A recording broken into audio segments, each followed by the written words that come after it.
თქვენი პარტნიორის გრძნობები ვნახოთ, მესიჯი ყველასთვის არის, მაგრამ არა ყველაფერი გაითვალისწინეთ და ვნახოთ რა გვაქვს აქ. ზოგადად მისი სიყვარული მწველი და ინტენსიურია, როცა მონადირის ინსტინქტით მოპოვებაზე არის ორიენტირებული. მტაცებელია, რომელიც დაგადგავთ თვალს, მოგიპოვებთ, თავს ქერის ორმოში ჩავარდნილად გაგრძნობინებთ, იწვევით ამ დროს ემოციებით, ენდორფინებს გამოყოფთ. მაგრამ ეს ყველაფერი საწყისში ხდება, პროცესში. აი, როცა უკვე თავადაც დაინტერესდებით მისით, მოდუნდებით და გგონიათ ყველაფერი სტაბილურად გაქვთ, თავი ქუდში გაქვთ მოქცეული, მისი მხრიდან იწყება უკვე უკან დახევის მომენტი. გაგდებთ საგონებელში, რა დაემართა? განა ეს ის არ არის, რომელიც დილიდან საღამომდე მე მესიჯებოდა? ეს ის არ არის, რომელიც ხელის გულზე დასმას მპირდებოდა? და ახლა რა დაემართა? ჩუმდება, იგნორს მიმართავს, უყურადღებო ხდება, თითქოს არც კი ვარსებობ.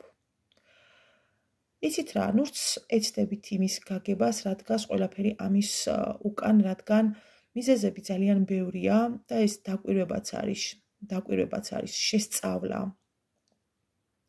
სიფრთხილე, შთაბეჭდილებების მოხდენის მიზნით. მას აქვს ამბიცია როგორ თქვა, მას აქვს ამბიცია მასზე იყოთ დამოკიდებული. მასთან ურთიერთობა ნამდვილად არ არის მარტივი. დაგჭირდებათ დალაგებული ნერვები სრულად და ასევე მოთმინებაც. რა გვაქვს კიდევ?